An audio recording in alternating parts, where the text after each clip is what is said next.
नमस्ते। कभी लगता है ना कि जिंदगी बस एक कभी ना खत्म होने वाली रेस है। एक ऐसे गोल की तरफ भाग रहे हैं जो हमेशा थोड़ा और दूर खिसक जाता है। अच्छा, आज हम इसी सोच को पूरी तरह से पलटने वाले हैं। क्या हो अगर जिंदगी कोई रेस हो ही नहीं, बल्कि एक बहुत ही मजेदार और कॉम्प्लेक्स गेम हो जिसमें महारत हासिल करनी है। चलिए इस नए नजरिए को साथ मिलकर एक्सप्लोर करते हैं। तो चलिए इस एक विचार से शुरुआत करते हैं। हर सुबह जब आप आंखें खोलते हैं तो आप अनजाने में एक ऐसे खेल के मैदान में कदम रखते हैं जिसका कोई अंत नहीं है। इस खेल का नाम है लाइफ। एक सेकंड के लिए इस पर सोचिए। ये कोई रोज की बोरिंग दिनचर्या नहीं, बल्कि एक खेल का मैदान है, एक प्लेग्राउंड। बस एक छोटा सा बदलाव है ना, हमारे हर दिन को देखने का पूरा तरीका बदल सकता है। देखिए, हमें हमेशा से जीतने के लिए दौड़ना सिखाया गया है ना? लेकिन क्या हो अगर असली मकसद फिनिश लाइन पार करना हो ही ना, बल्कि ये इस खेल को खेलने की कला में माहिर बनना हो? यही वो बुनियादी सवाल है जिसे आज हम इस विश्लेषण में परत दर परत खोलने वाले हैं। अब देखिए, हर खेल के अपने कुछ नियम होते हैं और जिंदगी का ये खेल भी उनसे अलग नहीं है। इसमें महारत हासिल करने के लिए सबसे पहले हमें इसकी बुनियाद, मतलब इसके फंडामेंटल लॉज को समझना होगा, और वो हैं 3S फाउंडेशन रूल्स। ये इस खेल के वो अटूट कानून हैं जो पूरा गेम सेट करते हैं। तो ये 3S हैं: सर्वाइवल यानी अस्तित्व, सिक्योरिटी यानी सुरक्षा, और सस्टेनेबिलिटी मतलब स्थिरता। इसको एक सीढ़ी की तरह सोचिए। आप अगले पायदान पर तब तक नहीं चढ़ सकते जब तक पिछला वाला मजबूत ना हो। ये गेम में आगे बढ़ने का, लेवल अप करने का एक नेचुरल प्रोग्रेशन है। तो पहला नियम है सर्वाइवल। और हां, ये सिर्फ सांस लेने या जिंदा रहने से कहीं ज्यादा है। इसका मतलब है मुश्किल हालात में मेंटली और इमोशनली मजबूत बने रहना। एक मास्टर प्लेयर का गोल होता है कि वो सर्वाइवल को ऑटो पायलट पर डाल दे ताकि उसकी मेंटल एनर्जी गेम के अगले लेवल के लिए फ्री हो सके। इसको समझने के लिए स्रोत के लेखक एक बहुत ही बढ़िया पर्सनल कहानी बताते हैं। सोचिए, कड़ाके की ठंड है, वो अपनी जैकेट भूल गए और जेब में हजारों रुपए हैं। नई खरीदने के बजाय उन्होंने इसे एक पर्सनल चैलेंज बना लिया। उस ठंड को सहकर उन्होंने असल में अपने सर्वाइवल लेवल को बढ़ाया।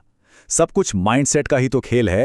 अच्छा, एक बार जब सर्वाइवल ऑटो पायलट पर आ जाता है तो गेम का अगला लेवल खुलता है, सिक्योरिटी। इसका सीधा सा मतलब है अनिश्चितता को कम करना। इसे ऐसे समझिए जैसे आप अपना एक किला बना रहे हैं। रिस्क मैनेजमेंट, एक मजबूत नींव और बैकअप प्लान्स, ये सब आपको बड़े और साहसी कदम उठाने का कॉन्फिडेंस देते हैं। और ये सिक्योरिटी बनाने का एक परफेक्ट उदाहरण है। रात का समय, कोई ऑटो नहीं मिल रहा। चुपचाप इंतजार करने के बजाय लेखक ने चलना शुरू कर दिया। हर कदम ने ना सिर्फ दूरी कम की, बल्कि जो एक अनजाने का डर था उसके खिलाफ उनका सिक्योरिटी लेवल भी बढ़ा दिया।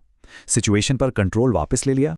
और फिर हम सबसे ऊंचे नियम पर पहुंचते हैं, सस्टेनेबिलिटी यानी स्थिरता। यहां पर खेल जो है वो पर्सनल लेवल से बहुत ऊपर उठ जाता है। ये सिर्फ अपनी पारी के बारे में नहीं है, बल्कि अगली पीढ़ी के लिए खेलने के बारे में है। ये एक लेगेसी, एक ऑरा बनाने के बारे में है, एक ऐसा असर जो दौलत से कहीं ज्यादा समय तक टिकता है। तो ये तो हो गए खेल के मैदान के नियम, लेकिन अच्छा खेलने के लिए स्किल्स की भी तो जरूरत होती है ना? तो एक मास्टर प्लेयर के टूलकिट में आखिर होता क्या है, चलिए पता लगाते हैं। स्रोत के हिसाब से ये 4 मेन स्किल्स लाइफ शब्द में ही छिपी हैं। एल से लॉयल्टी, आई से इंटेलिजेंस, एफ से फोकस और ई से एनर्जेटिक। एक मास्टर प्लेयर सिर्फ इन स्किल्स को डेवलप ही नहीं करता, बल्कि उन्हें सही तरीके से बैलेंस करना भी सीखता है। और हां, ये चारों स्किल्स अलग अलग नहीं हैं। ये एक दूसरे से जुड़े हुए एक सिस्टम की तरह हैं। खेल में असली मास्टरी इसी बात से आती है कि कब और कैसे इन्हें बैलेंस किया जाए। कभी इंटेलिजेंस की ज्यादा जरूरत पड़ सकती है, तो कभी लॉयल्टी ही सबसे बड़ी ताकत बन जाती है। ओके, तो अब हम खेल के नियम भी जानते हैं और जरूरी स्किल्स भी। अब टाइम है ये देखने का कि ये सब एक्शन में कैसा दिखता है। मतलब खेल के मैदान में एक मास्टर प्लेयर की स्ट्रैटेजी होती कैसी है। सबसे जरूरी जो मास्टर स्किल है वो है सिचुएशनल एडजस्टमेंट। इसको एक शेफ की तरह सोचिए, जो किसी भी सिचुएशन के लिए परफेक्ट डिश बनाने के लिए अपने मसालों यानी लाइफ स्किल्स को फटाफट मिलाता है। और उसका एक ही लक्ष्य होता है, हमेशा अपने 3S फाउंडेशन, सर्वाइवल, सिक्योरिटी और सस्टेनेबिलिटी को प्रोटेक्ट करना। और ये स्लाइड, वाह, ये सोच के फर्क को बहुत ही शानदार तरीके से दिखाती है। एक रिएक्टिव माइंडसेट प्रॉब्लम देखता है, ओह ठंड है और जैकेट नहीं है, जबकि एक मास्टर प्लेयर इसे एक चुनौती की तरह देखता है। मेरे सर्वाइवल का टेस्ट हो रहा है। एक को समस्या दिखती है, ऑटो नहीं मिल रहा, और मास्टर प्लेयर पे एक मौका दिखता है अपनी सिक्योरिटी को लेवल अप करने का। सब कुछ नजरिए का खेल है। इंटेलिजेंस की स्किल के अंदर एक बड़ी ही पावरफुल और थोड़ी चालाकी भरी स्ट्रैटेजी छिपी है, और वो इस एक लाइन में समाई है, ऑलवेज हाइड योर पोर्टफोलियो। इसका मतलब क्या है? चलिए इस राज से पर्दा उठाते हैं। देखिए, इसका मतलब है कि एक बार में सिर्फ एक आइडिया सामने रखो, फिर देखो कि लोग हर एंगल से कैसे रिएक्ट करते हैं। इससे आप कहानी को कंट्रोल करते हैं और अपनी पूरी स्ट्रैटेजी को छिपाकर अपना फायदा बनाए रखते हैं।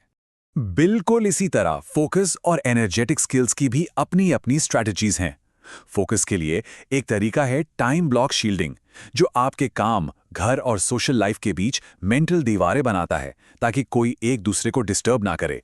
और एनर्जी के लिए रिफ्लेक्सिव हैबिट की पावर है, मतलब कामों को जल्दी और एफिशिएंटली पूरा करो ताकि आपकी कीमती एनर्जी गेम में अगली चाल के लिए बची रहे।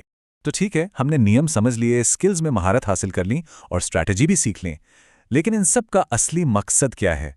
जिंदगी के इस गेम का फाइनल बॉस क्या है? वो है अपनी खुद की एक लेगेसी बनाना। स्रोत में निकोला टेस्ला का एक बहुत ही जबरदस्त उदाहरण दिया गया है। उनके पास पैसे नहीं थे, फिर भी वो एक लेजेंड बन गए। ये इस बात का सबूत है कि असली सफलता पैसा नहीं, बल्कि वो असर और वो ऑरा है जो आप बनाते हैं, वही असली जीत है।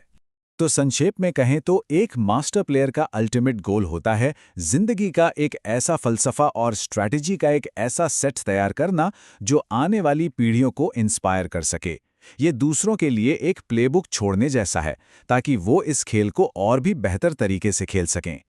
और अंत में सबसे जरूरी बात ये याद रखनी है कि खेल पहले ही शुरू हो चुका है। हम सब इस मैदान के खिलाड़ी हैं। अब बस एक ही सवाल बचा है, आप अपनी पारी कैसे खेलेंगे? मैं आपको इसी सोच के साथ छोड़ जाता हूं।